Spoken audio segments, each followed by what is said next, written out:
clean the crystals with this, and they will be impeccable and without scratches. It's awesome.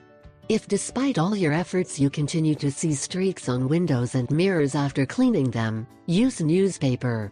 You may be surprised at how well it works by eliminating any streak. Make sure the windows are in the shade during cleaning, since the heat of the sun is the main culprit of the formation of stretch marks. In an atomizer mix, 1. 2 cups water. 2. 1/4 cup white vinegar. 3. 1 tablespoon of liquid soap. Process. 1. Spray the mixture on the windows or glasses and start to clean them with newspaper ball as a rag. 2.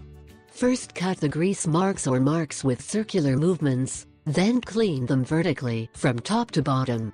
You will notice how the solution dries right away and leaves your windows flawless. 3. You may notice streaks at first, but continue to dry just as you would with a paper towel or a cloth and will be streaked. Keep in mind that it is better to use white vinegar than apple cider vinegar. The former is much more effective for cleaning windows and mirrors. And if you want to add more shine, add lemon juice to the previous